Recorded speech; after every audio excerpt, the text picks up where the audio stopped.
Welcome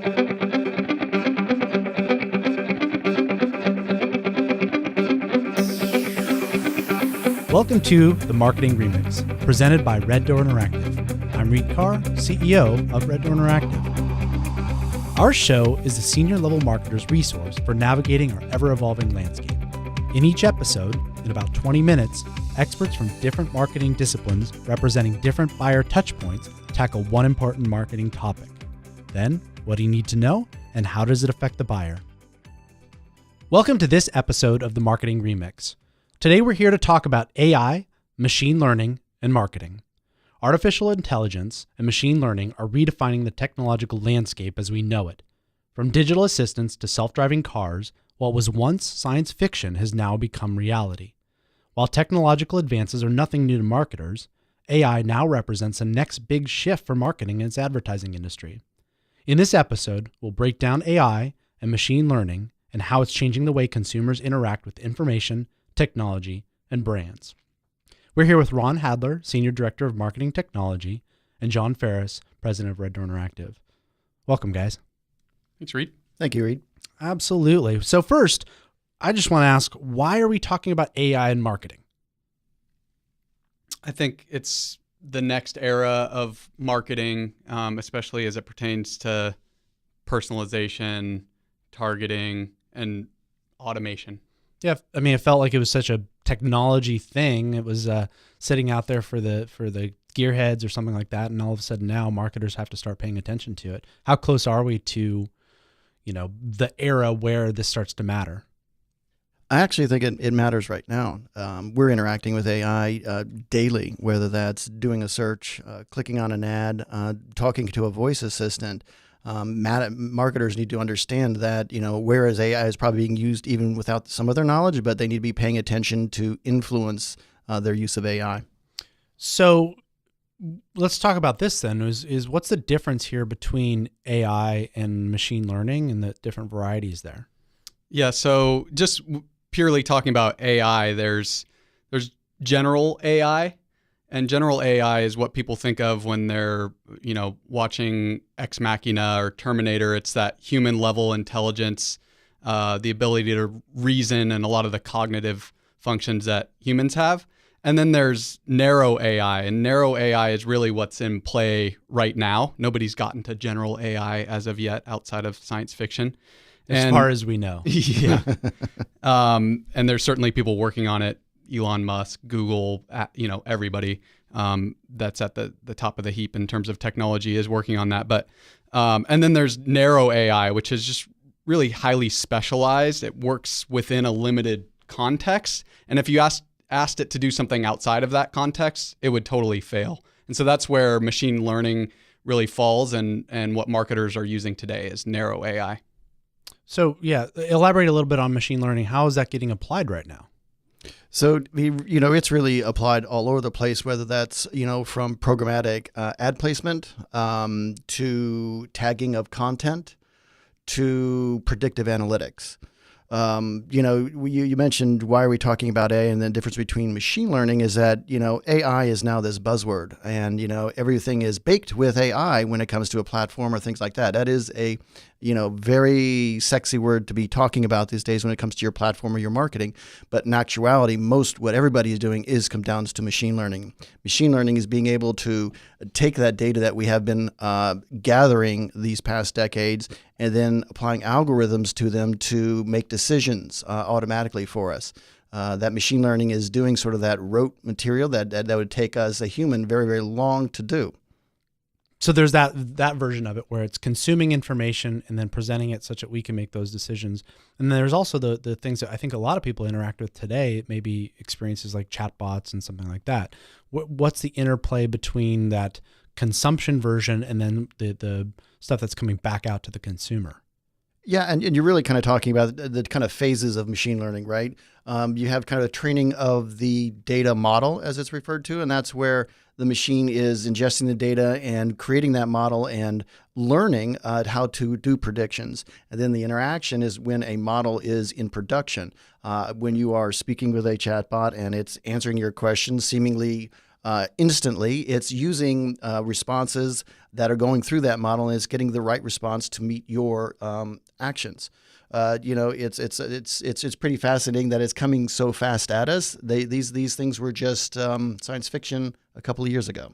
Yeah, and I think a lot of people were afraid of them in a lot of ways, or at least, I mean, I know my experiences would be a little bit concerned about where that might go or how it might not feel authentic or something like that. But the pace at which I can have a conversation with something and get something back that actually was workable is a lot better than sitting on a line waiting for 10 minutes to actually interact with somebody. So I think the weird thing about it is the customer experience is pretty solid. And that's where it kind of segue back down to marketers, like, and what they need to be paying attention to.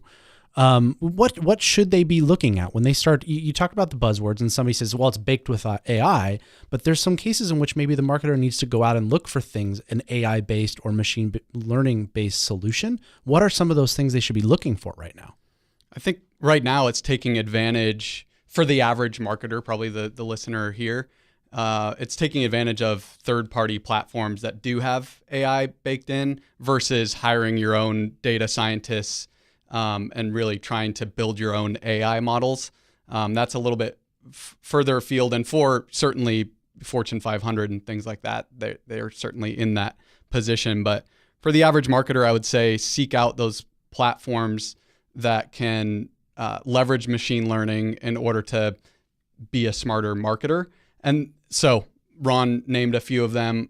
Even just leveraging what Google and Facebook are offering, they're sinking hundreds of millions of dollars into AI. And so leveraging the automation that they provide within their platforms is one really easy place to start. And then layering on third-party platforms, whether it's a data-driven attribution model versus a model that you just create on your own, last click being the primary example, or an equally weighted model, and moving to something that's more dynamic. So I think that's the primary thing, is just leverage what's out there today. Are there any toe in the water type experiences to take a look at?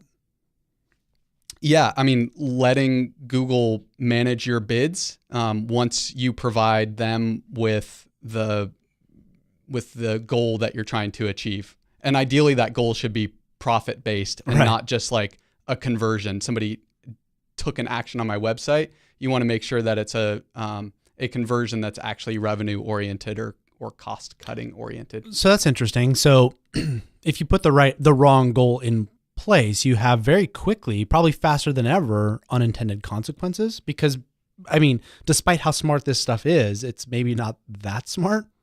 Yeah. I mean, for me, I think the biggest shift for marketers will be moving away from manual tweaks to campaigns or manual tweaks to their website, and really relying on these models to do that. But like you said, that requires a lot more forethought as to what the objectives that you're loading in are. And what we try to always bring people back to is a profit orientation, whether that's increasing revenue or decreasing cost per acquisition. You're not going to totally get hands off with a lot of this stuff. It's going to basically take a lot of that kind of rote stuff that you cannot do every day, and going to take that off your plate. So we can go ahead and do a lot of that dynamic stuff that would take hours upon hours and reduce the amount of time. But you still need to be there to make sure it's not making mistakes. There are new cases that come up that are outside of its training that you need to be able there to catch and then make those adjustments. Okay, so that's so much of that then on the internal side, or what kind of day-to-day operations part may be. What kind of impacts does this technology have on the consumer demand? I mean, we talked about personalization, relevancy, things like that. Some things that marketers can think about on applying this to drive greater demand. I mean, theoretically, it should increase demand, right? You increase relevancy, you're able to personalize on the fly, and that should get consumers more interested in more people buying more stuff. Right. But I think at the same time, it's really more of a shift in demand away from things that don't leverage AI and towards those that do. And there's also kind of a flywheel effect, right? So for Amazon, they've loaded data up, they've created a model, but the whole point of machine learning is that it continues to learn. So the more consumers on Amazon, the more data that's created, the better their personalization engine works, the more people are going to want to use Amazon, right? Right. And then there's also just that shift potentially from physical things and spaces to software that can be easily personalized. So you had the shift from listening to music on an album to a CD, obviously physical things. And then you move to downloading music from Apple iTunes or whatever your preference was. And now it's moved to streaming, and Spotify has really taken on Apple because they've got their own AI that's personalizing based off of your preferences. And so people are moving away from that download model. Now Apple's trying to catch up, and they have their own AI streaming service. But I think it's a shift from that physical to more of a service. Yeah. So making it personalized, making it better as fast as possible. And if you're not using AI or machine learning, you're probably perpetually behind because you're having to wait for data, make a decision, make a change. You employ something like this, and it's just going. Yeah, I mean, it's relevance at scale, right? That's the kind of the dream of marketers that I am marketing one-on-one. And if you can get that sort of relevance because you understand where somebody's coming from automatically or where they think they want to go based upon previous visits, you can essentially customize content for that individual visitor on the fly. So AI allows us to take that content and customize it to that person who is visiting, only based even on the fact of the place that they were previous. So they started either from Google or I started from a link on a blog, and they arrive at your website. You can customize those pages based upon that implied intent. Yeah. That's here today. That's not futuristic. Right, yeah. Or even things like weather, for instance, in the geography that you're coming from based off your IP address. Yeah.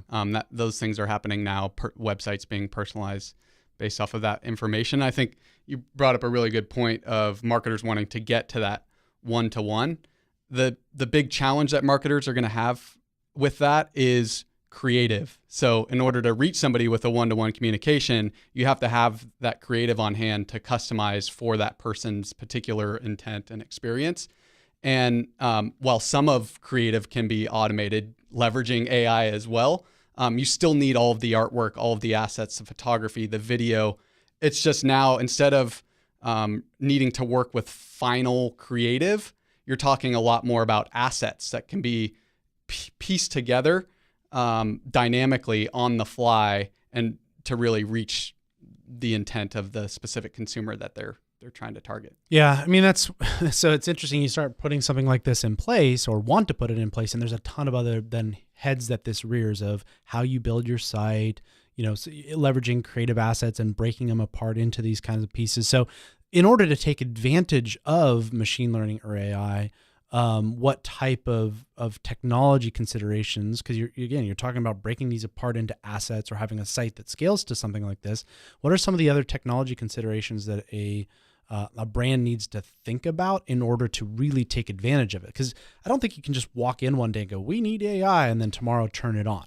No, it still really is all about content, right? And in that content workflow. So making sure that you have either specific content workflow platforms that allow you to do that, or having a good content management system that allows you to centralize your content and then spread it out. So that's part of it, getting that content in, get in there, publish quickly. The other thing is categorizing and tagging that content, because the categorized and tags are what allow machine learning to pick it up and apply it to that personalized instance of this person needs to see this background image and needs to see this message based upon what we know about them.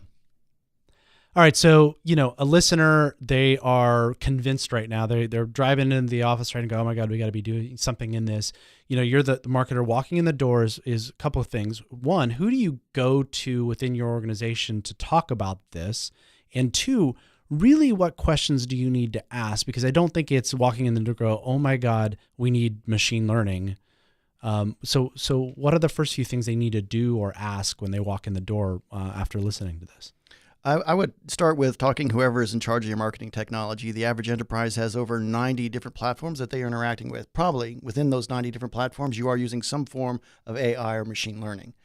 Beyond that, you really need to understand, what are you trying to improve? What is the right business question that you are trying to address? Simple thing would be conversion rates. How do I optimize that? If you've flatlined on your conversion rates over the past few months or even years, AI is the one thing that could probably improve that, because it can do that at scale and a lot faster than humans can. So being able to tackle personalization or A/B optimization on a machine learning fashion would get you, those things and changes that you might not get basically doing it very manually. One of the things that as we've mentioned, is that you're not going to, have AI take care of is they're not going to do creative. Robots can't draw. And I don't mean that specifically, but they can't, they don't make the right choices. They can mimic, but they are not creative the way a truly human is creative. Yeah, and I think really good point about the inventorying the platforms that you have. I think there's a difference between having a platform and leveraging a platform to its fullest capabilities.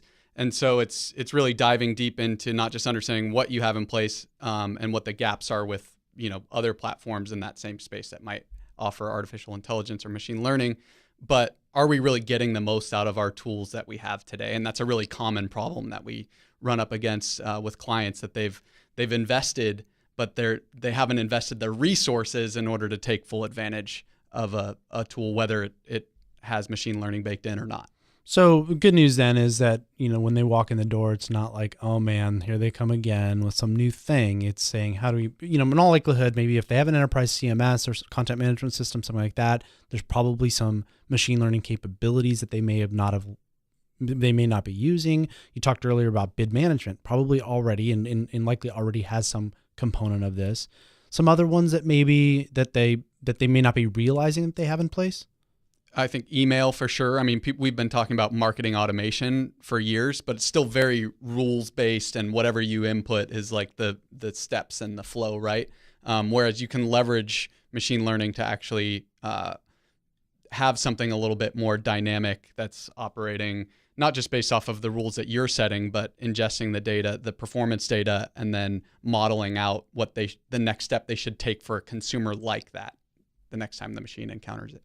I would also say you look at your business intelligence tools. They are probably chock full of some sort of machine learning, being able to do some of that deeper analysis that we kind of really relied upon those analytics folks to do. That is, I think everybody's a little scared. Is AI going to take over my job? And the answer is no, not yet. And it is a long ways before they actually do remove your job. But the point is that, AI should help reduce your cognitive load, should help reduce the amount of things that you're having to think and process, and get you to the truly bigger ideas and implementing things on a broader scale. It will right now start taking some of that deep analysis away from those analysts, but that just frees them up to go and do deeper and bigger problems. It'll also take care of, things that need to be automated. AI can do that. Repetitive task, and I know I've repeated that, but that is really one of those things that it is really, really good at. And, that humdrum, that mundane sort of stuff is what can be removed from a marketer's plate and get onto the truly creative stuff.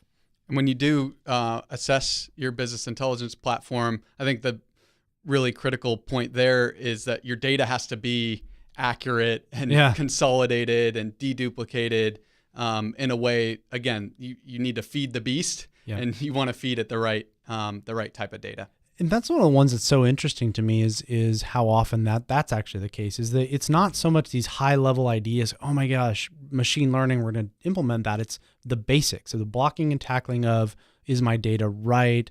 Are things tagged right? Are we responding to customer needs properly? And those are pretty basic questions. So if you don't get those things right, you can't do this. Bad data makes for dumb robots. Yeah, so if you're a marketer and you suspect that your data isn't right, maybe you shouldn't jump into this all the way until you've really sorted that part out. And Ron talked about people being scared of their jobs being taken. I think the more immediate concern for people is that they don't want to let go of something when they don't necessarily trust the machines to do the work right. Just like a person delegating to another person, sometimes you hold on to that stuff because you think, I can do it better. Yeah. In this case, you probably cannot do it better than the machine, as long as you have the right data and the model is right. And I think the answer to that is do some testing. If you're really worried about that, do some testing, see if you can beat the machine. And if you can't, then hand it over to the machine. But it sounds like it's worth testing. I mean, that's what I think the crux of it is, because what we're saying here, the narrative here is this is coming, it's happening. And if you're not using something like this, you're always going to be behind because the machine will do it faster. And if you have the right objectives and you're measuring those objectives, then you'll know whether it's working or not very clearly. Yep. Either profit goes up or it doesn't. And if it's not, then you need to tweak the model, improve the data, or maybe look at a different technology. Yeah. Well, I mean, there's a lot to consider and a lot to think about, and some of the benefit, we've got the podcast here, but there's also some live ways to interact and talk about this too. We do have coming up our next speaker series on this topic. So if you do want to learn more for the listeners here, we've got one coming up. It's AI, the Future of Customer Acquisition, and that's on August 21st this year, 2018. From 8:30 to 10:30 a.m. in our downtown San Diego office. So come to reddoor.biz if you want to learn more about that and register for that speaker series when you'll have a chance to interact with these two fine, knowledgeable gentlemen. So guys, thanks for joining us on this. Hopefully we inspired some people to not just freak out, but to see this as a tremendous opportunity of a sneak peek of what's to come. So thank you guys.